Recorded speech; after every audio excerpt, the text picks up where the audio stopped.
I'm here with Vicky Roebuck, who leads marketing, tourism, and events in for Hastings District Council. Kia ora, Vicky, and nice to see you again. Kia ora, Andrew. Thank you for having me. It's nice to see you too. Yeah, very good. And talking of events, you've got an event coming up, and it's there behind you, Taste Hastings. Tell us, what is Taste Hastings? Okay, so Taste Hastings is a street party of epic proportions. Have you been before, Andrew? Yes, I have been. Yes, I have Okay, indeed. good. Okay, you'll stay in the good books. So it started as an idea to bring people into Hastings to see all of the sort of rejuvenation and development that had happened.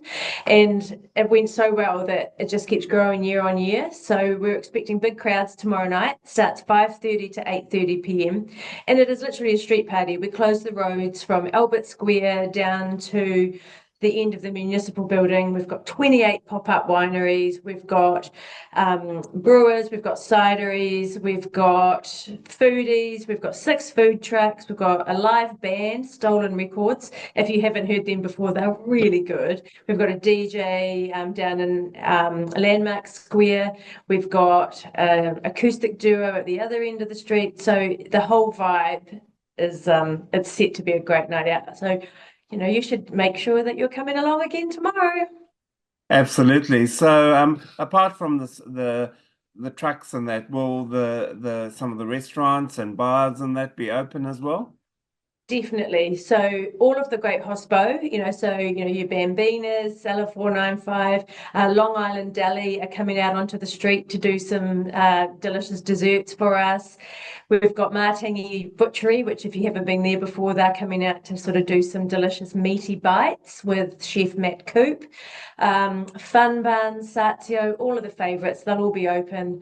And of course, because we partner with Hawke's Bay Wine Growers, there's a really great selection of wineries, a lot of the really cool boutique guys who don't have cellar doors. So it's an opportunity to meet some new wineries and discover some new wines that you wouldn't necessarily see every day.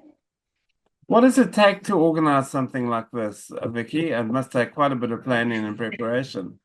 It does, but we're really lucky. We have a mighty small team who are Hmm. capable of great things here at council. And because we partner with Hawke's Bay Wine Growers and they work with the really awesome Planet Events team, so we all sort of have our separate jobs and we get on and get it done. But yeah, it takes months and months of planning.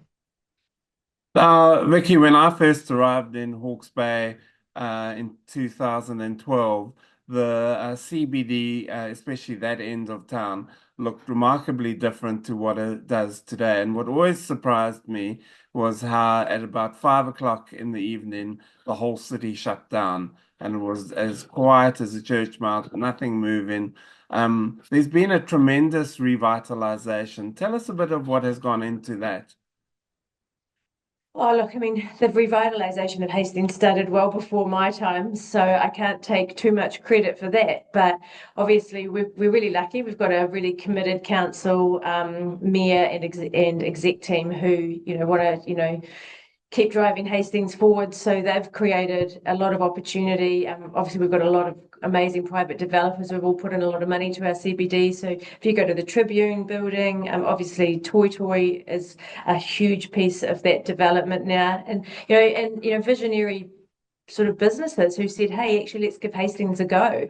And that's why we've now got this amazing sort of eat street and, some really cool boutique retail as well. So, and it's not going to stop there. There's plenty more happening. If you've seen H Central, which is the old Breakers building, Oh, that's yeah. coming on leaps and bounds. Okay, excellent. So what's that going to be about, H Central? What's going to happen there? I think it's a mix of sort of office, corporate services, and hospitality. So it's Okay. if you're in Hastings, you should pop along and have a look. Like it's looking beautiful, and of course, it's directly opposite Albert Square, which is a great place to just hang out, enjoy some sunshine, and of course, it's the home to Rush Monroe now as well. Okay, all right, that's good.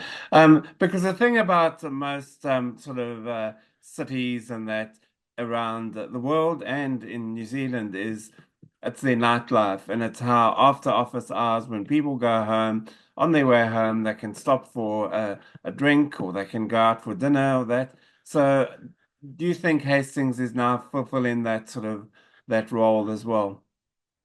100%. There are so many great places to go and hang out in Hastings now. I mean, you know, you could come in every night of the week and go to somewhere different. So, you know, but I mean, I might be biased because I absolutely love Hastings and I'm really proud to work for Hastings and champion it. But, you know, there's a lot happening here. And the restaurants and bars are always full. So obviously, you know, other people like it too, which is really cool to see. Yeah. Now, apart from Taste Hastings, and just remind us when is it on? So Taste Hastings tomorrow night, Friday, November the 8th, 5:30 to 8:30. And the other thing is it's free entry as well. So if you just want to come in and sort of soak up the vibe, you can absolutely do that. And or you can, if you want to get involved with the tastings, we're selling $15 and that's 4 wine tastings and a glass that you get to keep and take home at the end of the night. That sounds wonderful. So apart from Taste Hastings, what else have you got on the agenda for this summer? Oh, there's a lot happening. Actually, we've even got Rose Sunday happening on the Saturday as well. So for people who, you know, love to get out and enjoy the Frimley Rose Garden, that's worth coming along to. So for summer, I don't know if you've seen, there's a huge concert lineup actually in the wider Hastings district. I mean, there's something Yeah. happening at Blackburn, I think, almost every weekend. We've got Santa's Grotto happening in sort of the first couple of weeks of December, so people can bring their kids in and meet Santa. And then when we get into the new year, and we've got some pretty exciting CBD activations that I can't reveal just yet, but I think that people are going to be pretty excited about those as well. So, what is the basic philosophy of the council in that when it comes to events and tourism and that? What is your sort of vision for Hastings? I mean, obviously, we want, you know, we want people who, I mean, people come to Hawke's Bay first and foremost, right? I mean, that's the Yeah. hook. But what we want is when people come to Hawke's Bay, they make sure that Hastings is on their destination list. So, you know, they spend a great day in Napier, you know, hopefully they get out and see Central Hawke's Bay and they spend some time in Hastings as well. We've got a lot to offer here. And if it means that people visit us and then they see, hey, great, this is a place that we should consider moving to or investing in or doing business with, then that's a big win. You know, so we want to keep going, and we've sort of adopted a process where we work with sort of commercial partners where we can to make sure that we're as responsible as we can with our very small finances to make sure we can deliver in different ways. That's excellent. Vicky Roebuck, thank you so much for your time and all the best for Taste Hastings tomorrow night in the Hastings CBD. Thank you. I hope to see you and lots of people down there with us. Excellent, will do. Thank you so much.